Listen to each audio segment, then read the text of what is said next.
घर में रोज बिना वजह झगड़ा होता है, छोटी छोटी बातों पर मन अशांत रहता है। लक्ष्मी आती तो है पर टिकती नहीं। तो ध्यान से सुनिए, क्योंकि शास्त्र कहते हैं झगड़ा लोगों की गलती से नहीं, घर में छिपी कुछ अदृश्य भूलों से होता है। आज मैं आपको वही रहस्य बताने जा रहा हूं जिसे जानने के बाद या तो आपका घर सुधर जाएगा या फिर आप हमेशा के लिए कारण समझ जाएंगे। अब आगे जो मैं आपको बताने जा रहा हूं उसका प्रभाव इतना गहरा है कि जिसने भी इस पावन कथा को श्रद्धा और धैर्य से पूरा सुना है उसके घर में झगड़ों की जगह शांति ने जन्म लिया है और टूटते रिश्तों में फिर से प्रेम लौट आया है। और प्रेम से बोलिए राधे राधे। और इस पावन कथा को अंत तक ध्यान से सुनिए, क्योंकि यह कथा सिर्फ सुनने के लिए नहीं, जीवन बदलने के लिए है। बहुत पहले की बात है। एक नगर था, धर्मनगर। वहां एक सेठ रहते थे, नाम था धनदेव। धन खूब था, प्रतिष्ठा भी थी, मंदिर में दान भी देते थे, पर उनके घर का आंगन जैसे शांति से रूठा हुआ था। सुबह होते ही तकरार, भोजन पर कटु वचन, छोटी बात पर आग, और रात होते होते मन का भार इतना कि कोई किसी से आंख मिलाकर न बोले। उनकी पत्नी कहती मैंने क्या बिगाड़ा। बड़ा बेटा कहता पिताजी किसी की नहीं सुनते। छोटा बेटा कहता भैया हमेशा मुझे नीचा दिखाते हैं। और सेठ धनदेव मन ही मन कहते सब मेरे खिलाफ हैं।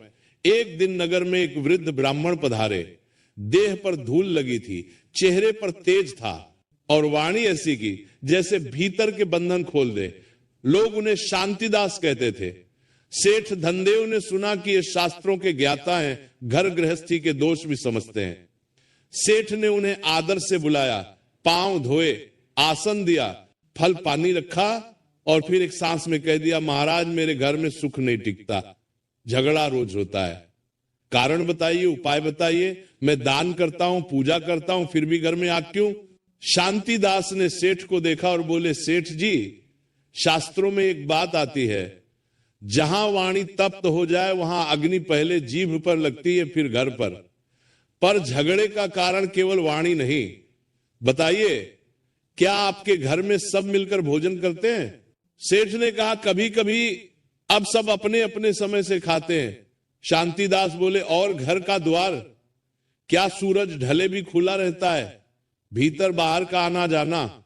सेठ ने कहा हां, मुनीम आता है, पड़ोसी आते हैं, रिश्तेदार बहुत लोग आते हैं। शांतिदास ने फिर पूछा घर में देवस्थान कहां है, दीपक जलता है, तुलसी है, और क्या आप पूजा के बाद भी क्रोध कर लेते हैं?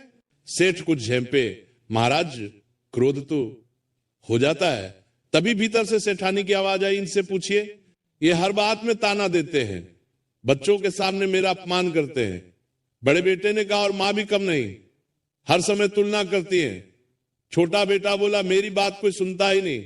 शांतिदास मुस्कुराए नहीं, गंभीर हो गए, बोले देखा झगड़ा किसने शुरू किया? ये कोई नहीं कह रहा, सब कह रहे हैं मेरे साथ हुआ। शास्त्र कहते हैं अहंकार सबसे पहले न्याय मांगता है, कर्तव्य नहीं। फिर शांतिदास ने एक छोटा सा तांबे का कटोरा निकाला, उसमें थोड़ा जल लिया और बोले सेठ जी ये जल देखिए, अभी ये शांत है, अब मैं इसमें एक छोटा सा कंकड़ डालता हूं।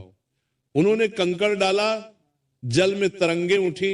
बोले तरंगे किसकी हैं, कंकड़ की या जल की? कंकड़ तो बाहर से आया पर उथल पुथल जल में हुई। वैसे ही बाहर की बात छोटी सी होती है पर उबाल हमारे भीतर जमा होता है। सेठ ने कहा तो भीतर क्या जमा है महाराज? शांतिदास बोले तीन दोष जिन्हें शास्त्र गृह कलह के मूल कहते हैं। पहला कटुवाणी और अपमान, दूसरा असमान मान सम्मान, यानी किसी को ऊंचा और किसी को नीचा समझना। तीसरा गृह में नकारात्मक संस्कारों का संचय, जैसे अशुद्धता, अस्त व्यस्तता, और घर में हर समय शिकायत का माहौल। सेठ ने कहा पर मैं तो धार्मिक हूं। शांतिदास ने तुरंत कहा धार्मिक होना और धर्म में स्थिर होना अलग बात है। शास्त्र में गृहस्थ के लिए धर्म का पहला नियम है घर को आश्रय बनाओ, रणभूमि नहीं। जहां स्त्री भय में हो, बच्चे तिरस्कार में हो और पति क्रोध में, वह घर नहीं, तपोवन भी नहीं, वह तो संघर्ष का मैदान बन जाता है। सेठ धनदेव कुछ देर चुप रहे, फिर बोले महाराज उपाय बताइए, मैं क्या करूं? शांतिदास बोले उपाय बाद में, पहले परीक्षा, आज रात में आपके घर ठहरूंगा, मैं देखना चाहता हूं झगड़ा किस मोड़ पर जन्म लेता है। सेठ ने सोचा आज तो घर संभाल लेंगे, सबको पहले ही समझा दिया, कोई ऊंची आवाज नहीं करेगा।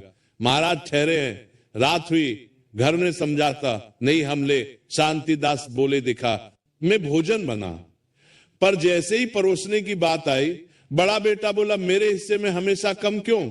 छोटा तो बस खेलता रहता है। छोटा बोला मैं खेलता हूं तो क्या आपकी तरह हर समय आदेश तो नहीं देता?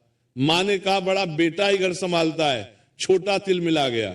सेठ ने बिना सोचे थप्पड़ की धमकी दे दी, चुप, और बस वहीं से आग भड़क गई। शब्द बढ़े, ताने बढ़े, बीती बातें निकल आईं, और कुछ ही पल में वही रोज का दृश्य। शांतिदास शांत बैठे रहे। जब सब थककर चुप हुए, तब उन्होंने केवल एक वाक्य कहा, झगड़ा रोटी से नहीं शुरू हुआ था, झगड़ा सम्मान से शुरू हुआ, और सम्मान छीनने की शुरुआत तुलना से हुई। सेठ बोले पर घर तो चलता ही तुलना से, कौन काम करता? कौन नहीं? शांतिदास ने कहा कार्य का मूल्यांकन करो, व्यक्ति का अपमान मत करो। शास्त्र की मर्यादा यही है। वाणी में धर्म हो तो घर में लक्ष्मी टिकती है, वाणी में दंभ हो तो घर में कलह टिकता है। फिर उन्होंने सेठ से कहा एक काम करो, कल सुबह से 3 दिन तक एक नियम, कोई भी व्यक्ति घर में किसी को उसके पुराने दोष याद दिलाकर नहीं बोलेगा, न तुम हमेशा न तू कभी। शास्त्र कहते हैं जिस घर में हमेशा और कभी जैसे शब्द आ जाएं, वहां सत्य नहीं रहता, केवल आरोप रहता है।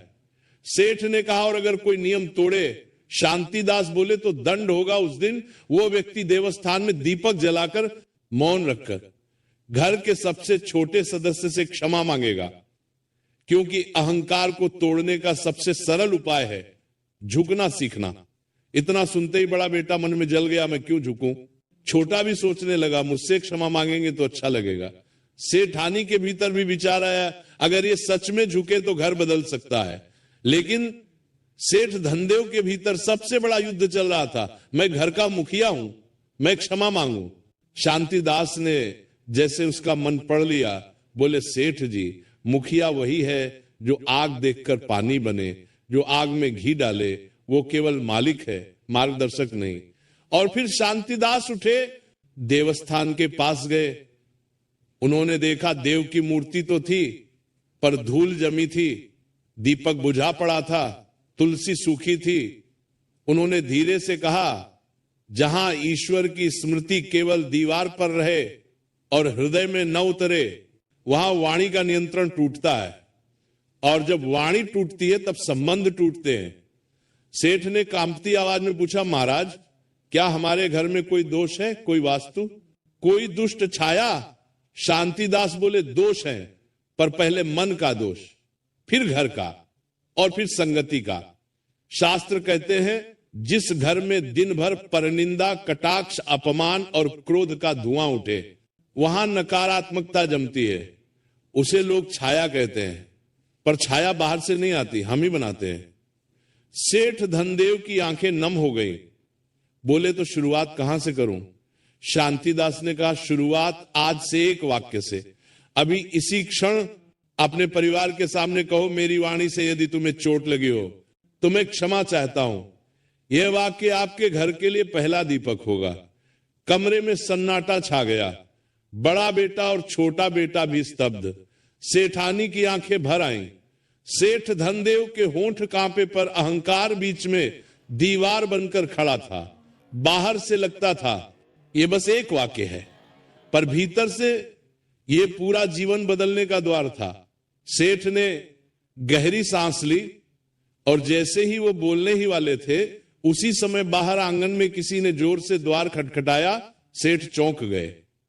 इतने रात में कौन? शांतिदास ने धीमे स्वर में कहा सेठ जी यही तो परीक्षा है। जब घर में शांति का दीप जलने लगे, तब पुराना कलह भी आखिरी बार जोर से दरवाजा खटखटाता है। धनदेव के हाथ अपने आप उठे, जैसे क्रोध का दरवाजा खोल देंगे, पर शांतिदास ने बस आंखों से संकेत किया धीरे। सेठ ने